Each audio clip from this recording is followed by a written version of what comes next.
Merci Madame la Présidente. J'associe mon collègue Robert Théry à ma question. Monsieur le Premier ministre, vous avez décidé de confiner les seuls habitants du Pas-de-Calais pendant 4 week-ends. Cette décision est intolérable car elle résulte d'un deux poids, deux mesures, mais aussi d'une double peine. Un deux poids, deux mesures, car pour un même taux d'incidence, vous créez deux catégories de départements. Les départements de province que vous confinez d'une part et les départements d'Île-de-France que vous refusez de confiner d'autre part, comme l'a redit ce matin votre directeur général de la Santé. Mais le confinement du Pas-de-Calais procède aussi d'une double peine, celle de ne pas avoir eu notre juste nombre de vaccins depuis janvier pour protéger nos habitants fragiles, entraînant la saturation de lits de réanimation. Alors qu'au 2 mars, 4,8% des Français avaient reçu une dose de vaccin, il n'était que 3,7% dans le Pas-de-Calais. À la même date, 2,6% des Français avaient reçu 2 doses de vaccin, contre seulement 1,7% des habitants de mon département.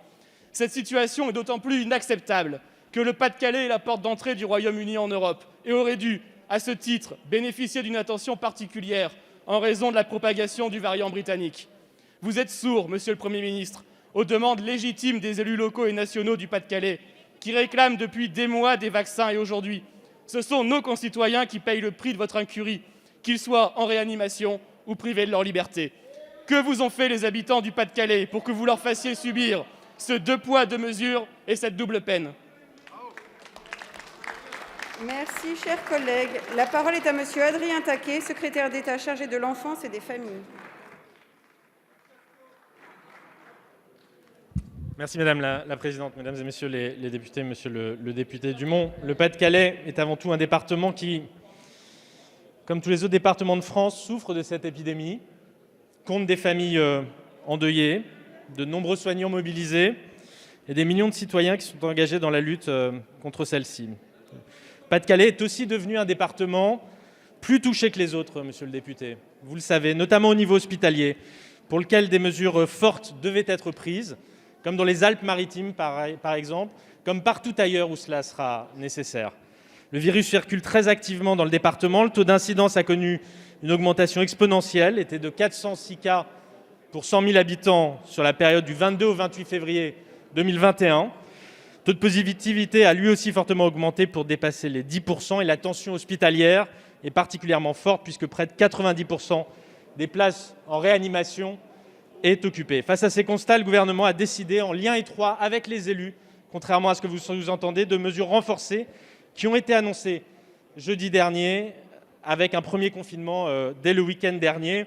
Confinement qui va se prolonger les 3 prochains week-ends, 13, 14, 20, 21 et 27, 28 mars. D'autres mesures ont été annoncées, généralisation de l'obligation du port du masque dans tout l'espace public, interdiction de la consommation d'alcool et de la diffusion de musique amplifiée sur la voie publique, ou encore fermeture des magasins et des centres commerciaux d'une surface supérieure à 5000 m², sauf pour les commerces alimentaires et les pharmacies.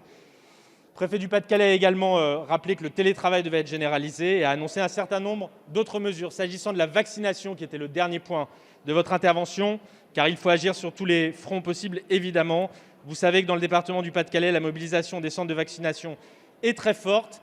19 centres sur 24 étaient ouverts le week-end dernier. Et ce week-end a par ailleurs été marqué par l'ouverture de 3 centres de vaccination éphémères avec le vaccin AstraZeneca en lien avec les municipalités de Boulogne-sur-Mer, de Béthune et de Calais. Ce sont près de 82 000 premières doses qui ont été injectées auprès des habitants. Monsieur Dumont. Monsieur le ministre, ce que vous racontez sur la vaccination sont des carabistouilles.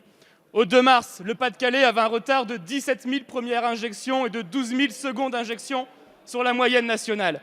Cela veut dire que votre réassort de vaccins ne permettra même pas de rattraper le retard pris par votre faute depuis janvier.